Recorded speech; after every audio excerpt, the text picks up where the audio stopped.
Welcome to open class number 148, in which we'll go over one little success story, actually, a brief one, but yeah, as always, one that I hope will bring a lot of hope. I hope will bring a lot of hope, and three messages from Katarina, Elie, as well as who's the last one from? Now I have to check. So otherwise I feel like this is it's incomplete here. We'll talk. Oh, Christelle as well. Christelle. All right. So that'll be it. As always, nothing medical advice here, just general thoughts and questions that I hope will be really helpful. Yeah, without further ado, let's just jump in and take a look at these messages. And again, the first one I wanted to start with is a success story from Shari. Oh yeah, now I know what was on my mind. It was just I just wanted to say this, that I know I'm sort of behind on answering open class messages, but yeah, working on it. Hopefully, we'll get to a point where we get to these questions a little sooner. But anyway, let's jump in here again. Shari says, "Dear Daniel, I just want to let you know that I no longer listen to your podcast. It's not because I no longer like it. It's because I no longer need it, smiley. I ordered the Set It and Forget It book over a year ago. I slowly read through the concepts and began to internalize and think about them while also listening to the podcast on almost a daily basis. There were times where I would binge hours at a time. One of the points that you brought out was that people who sleep well rarely think about sleep or how much they spend sleeping. That's me today. No more calculating hours, wondering if I'll sleep, etc. Sometimes I'll go through spells where I don't sleep, but I don't worry about it anymore. I no longer worry about it. If I'm awake, I'll read, relax in bed, and know that eventually I'll either sleep or get up and hang out with a cup of coffee and the cats. I even went through a time that I wished that I would wake up during the night so I had some additional time to read my books. That was almost laughable to me as I realized what I was thinking.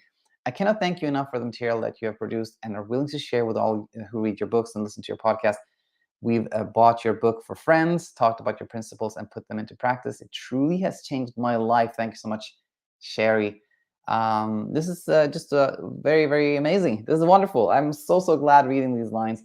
And I sent a thank you message to Shari, by the way. And as I'm talking here, maybe I should invite her to be a guest on the podcast. If she replies to my email, I'm going to do that. But anyway,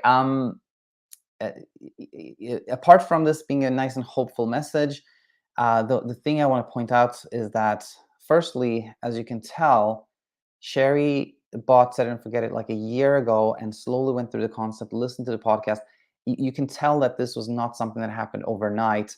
It was a process. And the one more thing I want to add here is that, of course, the question becomes, how do you do that? How do you go from a place where the only thing you think about is sleep?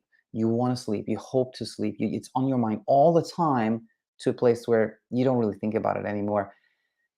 There is, of course, no easy answer. One clue, one thing is education. I think understanding why you have trouble sleeping is so helpful. That removes the mystery, and there's much less for the brain to try to understand because it is already understood.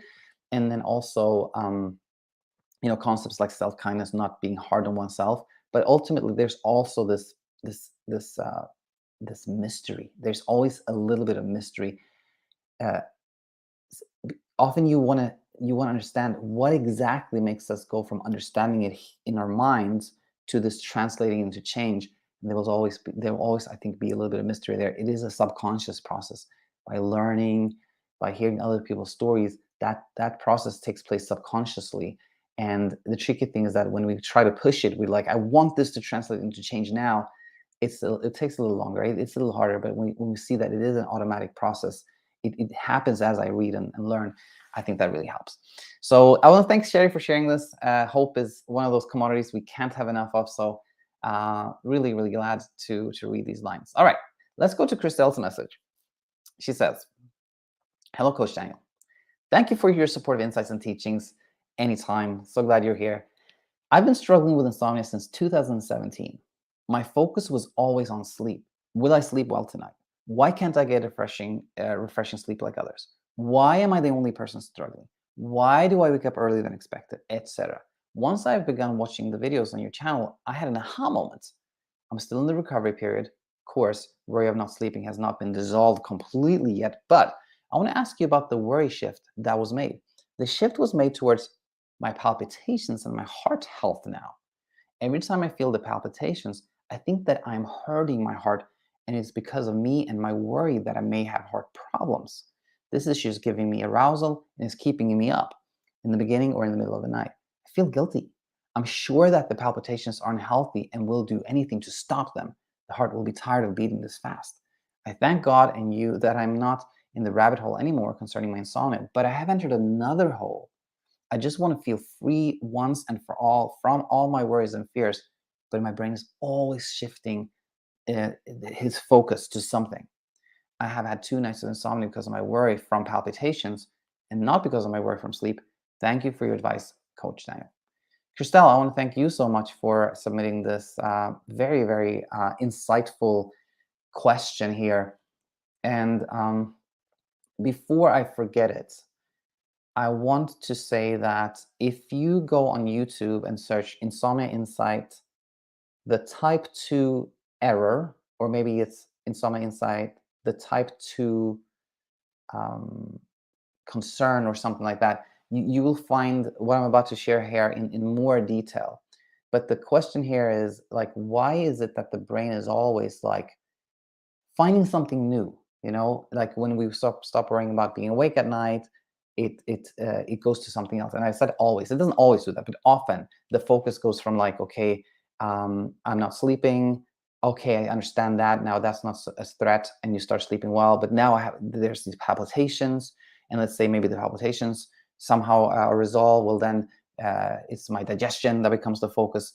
Why is this? Well, really, to me, it is simply because our brains, our human brain, is a survival machine. Its job is to keep us alive, you know?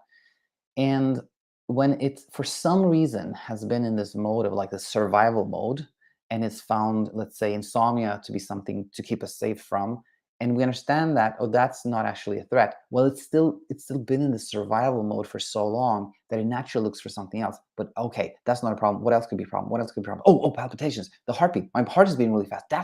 So it comes from a good place. It comes from the brain trying to keep us safe. But often it's sort of a misguided safety center we have in our brains. So that explains to me why the concern jumps from one to another. Now, with that said, I want to spend a little more time on the specific one about palpitations. The heart's job, like the brain's job, is to keep us safe, right? The heart's job is to beat, right? Also to keep us alive. Everything is right to keep us alive. Every body part and every thought and everything is just to keep us alive, right? But more specifically, the brain is pumping. That's all it does, like pump, pump, pump to keep us alive, right? And again, nothing here is medical advice, but a heart that is in its natural state of existence, to me, to my knowledge, it's beating in itself cannot harm us or itself. Like it's made to pump. Like imagine if a heart beating really fast and strong would be harmful, then why would we tell people to exercise, right? We wouldn't do that. We would say like, don't exercise, do not raise your heartbeat. So to me, that tells us something. Like the heart beating, doing its job, is in itself nothing that can harm us.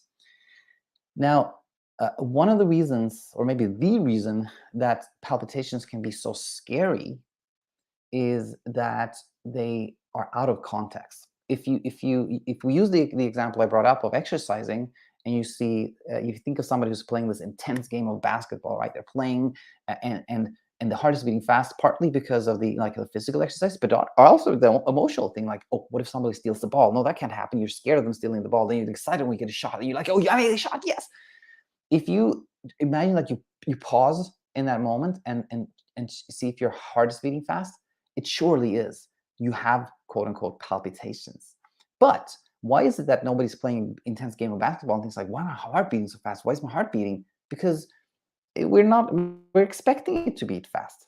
It's nothing strange about that. It's completely in context. It's in context that it's beating hard and fast.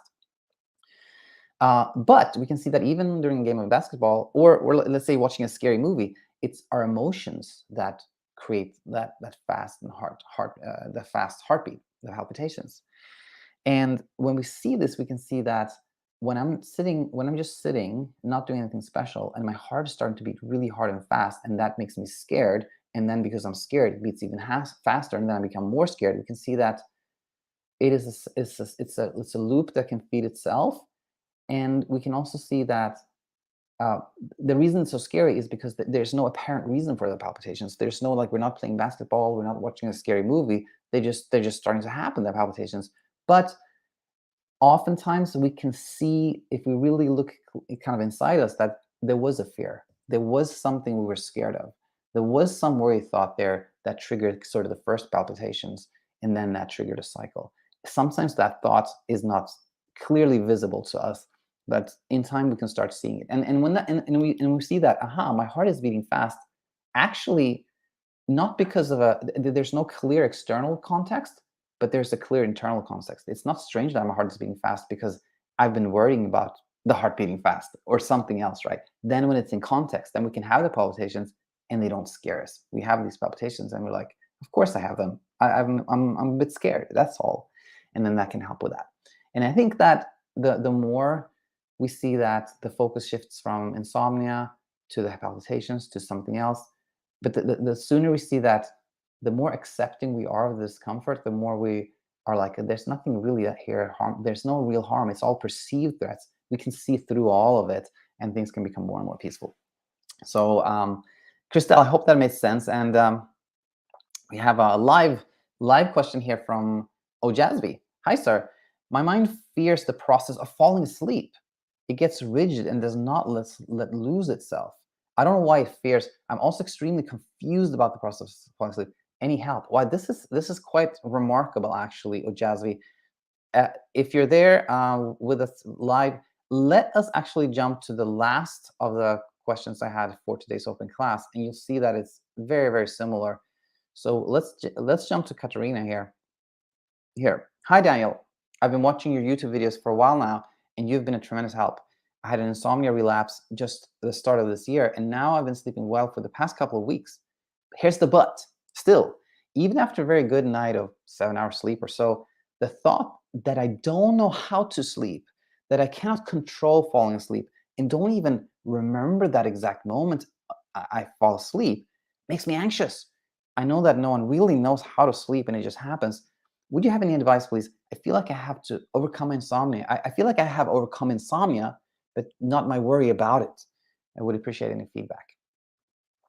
So the first thing that comes to mind here when we read this and the message from Ojazvi is that this fear of the fear of losing consciousness, the fear of falling asleep, the fear of sleeping or being in that state is actually very, very common. It's very common. We call it somniphobia. And anyone who hears this, I would really encourage you to go to YouTube and you can search for Insomnia Insight Somniphobia, or you can talk about or look for the episode in the success stories. There's an episode, I forget her name now, but we have a guest who talks about somniphobia, and I've also made a video about somniphobia. So again, there's some more to learn about this. But to summarize, what I think really helps here is to see that it's not strange or unusual to worry about the process of falling asleep. B, what we talked about earlier in this episode is that the brain is a survival machine. It always looks for things to keep us safe from. And sometimes it thinks that, oh, wait a minute, falling asleep is strange and like, what's going on here? It's a common thing for the brain to focus on as a potential threat. And then I think most importantly here to me is this, that fear is an emotion. It's a signal from that kind of signal that our brain produces to keep us safe. If we see a bus coming towards us, the brain sees that this is not safe, and it produces an emotion, which is fear, and the fear makes us jump out of the way, and everything's good. We're safe. But here's the thing, that the fear is just a signal. The fear in itself is not harmful to us or strange or anything. It's just a signal. It's just the state that is supposed to propel us to be safe. And when we can see this, we can see that, aha, when I feel scared, and particularly, this can be particularly easy to see when you're scared of something that you realize cannot harm you. So we can see that when I'm scared of falling asleep, and we understand that falling asleep cannot harm me, there's no real danger here, then we can see that the discomfort, the thing we don't want to have, is just the emotion fear. You know, that we see that there's nothing to be scared about, but yet we're experiencing fear, which is uncomfortable. We feel uneasy, we feel jittery, jumpy, our hearts may be racing, we're sweaty. It feels very uncomfortable, and that's the whole purpose, right? It's supposed to make us do something. But my point here is that when we see this, we can be willing to experience the fear, because we can see that the more this fear message is sent to us from our brain, and the more we don't want to hear it, we're like, why am I so scared? What can I do? How can I not experience this? Then it's like we don't want to hear the message of fear, and then like the brain's kind of like, you gotta hear this message more because you're not listening. So when we can see that, okay, I understand that I have this fear of falling asleep. Many people have had it before, and I can be willing to experience all of this comfort that comes with this. Then the brain is like, Ujazvi is listening. Ujazvi is not trying to run away from this message. Was it Katarina? Katarina is listening and is hearing this message. We don't have to repeat this message. Then the fear starts to fade out. So I think understanding it and then not resisting the emotion really, really helps. So I hope that makes sense to you, Ujazvi, and to Katarina as well. All right, so let's go back to our open class message, and I believe we had two left. We talked to Christelle. We talked about Christelle's message, and now let's go to Elie's message. Elie says, "Hi, Coach. I came across your channel. It's been about 4 weeks since my sleeping fell to crap. It happened 1 week after my recovery from COVID. It all started when I would be laying in bed with sweats, and I'd say to myself, oh, there's something wrong. This sort of kept me up and started to break my sleep cycle to the point of laying in bed, understandably being up all night, leading into the next day. You start to burn out. From there, it led me to being conscious about my sleep. We're starting getting more disturbed. Didn't stop there. It becomes a vicious cycle where around 4 p.m. I start to get anxious. It's nearly bedtime, and oh my gosh, what if I don't sleep? Jump into bed. Guess what? I don't fall asleep. Then 5 a.m. hits. I start hearing the birds outside to remind me it's morning. Then the anxiety starts again, thinking, oh my gosh, I can't go another day being fatigued and burned out. So I start going to the doctor, try melatonin, didn't help, try some benzos. Yeah, it's helpful, but it's addictive, so I stopped. Then the doctor put me on a low dose of mirtazapine to help with sedation. Helped a couple of times, but is this the answer? Round and round, I felt like just saying F and just not take anything.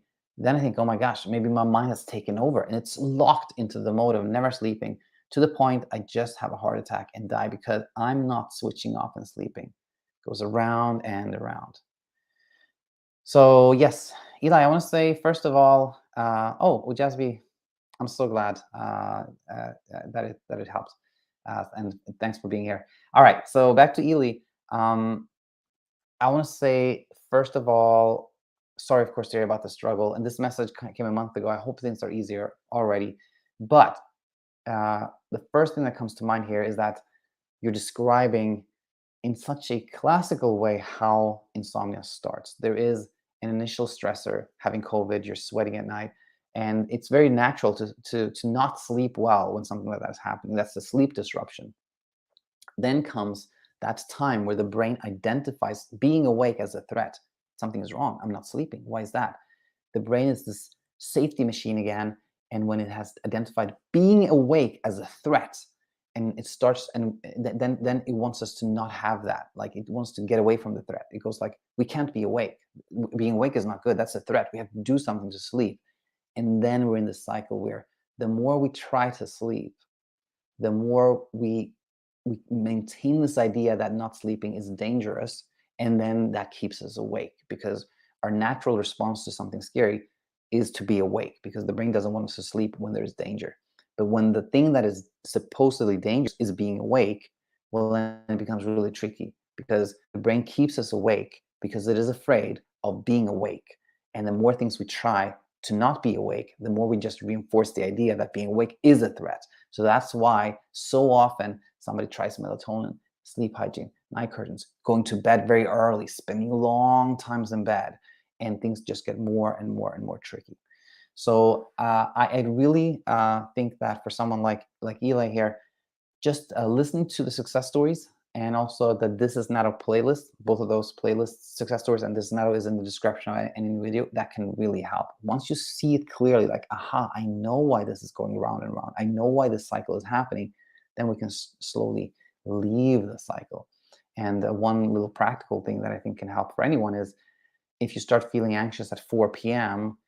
and you jump into bed at 4 p.m. hoping like, okay, I got to get some sleep, and then stay in bed until like 5, 6, 7 in the morning, you can sort of intuitively see that spending, 14 hours in bed just increases the pressure to sleep, increases the anxiety, and whatever sleep you get is going to be very fragmented, stretched out, and superficial. So I think it can really help as a starting point for anyone to say, okay, I'm going to get up from bed. No matter what happens, I'll get up from bed at, for example, 7 a.m. and I'm not going to stop. I'm not going to check the time after 11. I'm going to be awake until, let's say, 11 and not check the time. And between 11 and 7 in the morning, if I feel sleepy, I'll sleep. If not, I'll do something I like to do, making, showing the brain that being awake is not dangerous, that it's acceptable to be awake. I think that could really help. So, Elie, I hope this helped. And if not, I say to you and everyone else, like, be in touch, write comments on the YouTube channel, and I'll help as much as I can. And then we've actually already reviewed Katarina's message. So yeah, I think this will conclude Open Class 148 then. Thanks everyone who joined here live, and I'll be back soon with more. Until then, take it easy. And oh yeah, I want to, of course, mention that if for anyone that wants a little bit more support in your way to leaving Insomnia behind, then of course head over to our website, and you can find several options if you'd like to work with a coach. So that's it again. Thanks for being here, and hope to see you back soon. Bye for now.